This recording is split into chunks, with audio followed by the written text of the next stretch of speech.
Okay, so you finished your round. Hopefully, it was a good one. And now it's time for you to enter the results. So you'll go to the waiting area, and people will start bringing you their scorecards, and we'll look to enter them into Golf Genius. So let's go.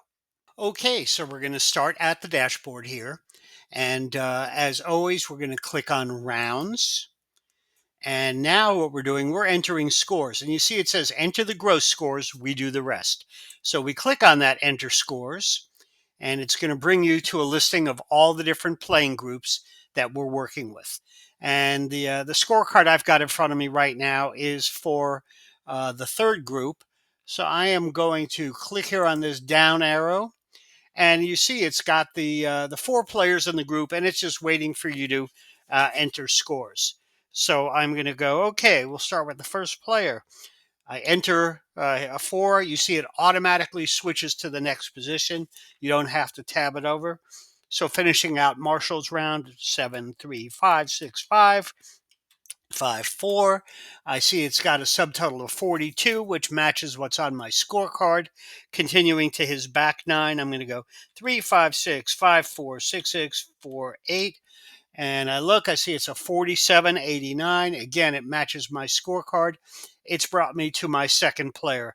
So I'm just going to continue filling out what I've got on my scorecards. There's a 52, 4-5-5-5-5-5. Sorry, 836. I will tell you that these scores that I'm entering right now, these were actual scores by our members at Twin Oaks from several years ago. So if we look at John Bertrand, 5-6-6-6-6, 6-3-5-9. This was years ago when he had a higher index than he's got now. 5-4-6-7-5-7. 3-9. We in 2024 he was most improved player, and you can see why. Last player 7-6-6, 6-7-6. 5-7-6-3-5-8-4-6-4-7-7-7-8-4-8. So I've got all four players. I might look at the scorecard again and look on the total scores: 89, 98, 104, 108. Good, that matches. And I'm going to say, okay, you know what? I've even checked that scorecard. So I'm going to say market is checked, and we're going to say done. And that's it for that scorecard. We're going to then go through each of the other players and go through the same process. And when we're finished with that, we're going to say done entering scores. Before we leave that scorecard, though, I did want to remind you to enter the information into the timekeeping spreadsheet. So if you see the time for each group, what time they started, you can enter in your starting time and ending time, and it'll do the calculations for that. There is a separate video for you on the timekeeping spreadsheet.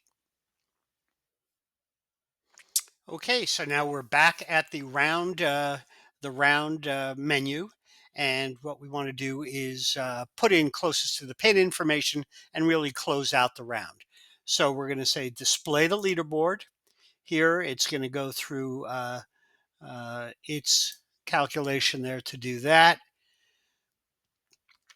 We're going to go to look at closest to the pin, and it'll either say enter results or change results there, and it's going to show you all the players. And what you want to do then is take the closest to the pin cards that the people from the last group brought to you and enter the information. So I'm just going to randomly go here. We're going to say Steve Husong. He got $5, and he was on let's say hole 3, 3 forward tee. Okay, and we're going to say let's see, Mario Vitale he got $10 because he was closest to the pin on let's say hole 7, standard hole 7, and let's say hole 17, standard tees. Great spelling, huh? And we'll do that, and we'll do that for all of them. So generally, what you should have is $40. That would include $20 going to the forward tees, $20 going to the standard tees.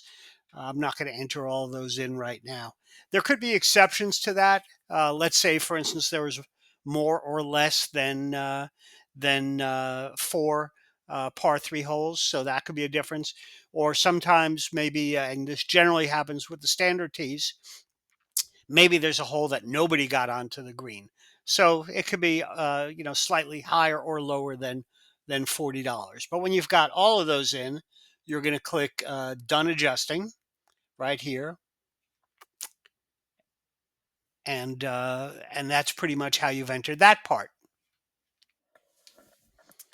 Then one of the last things you need to do before you leave the screen is you need to award the season points. So this determines, President's Cup, club championship standings, etc.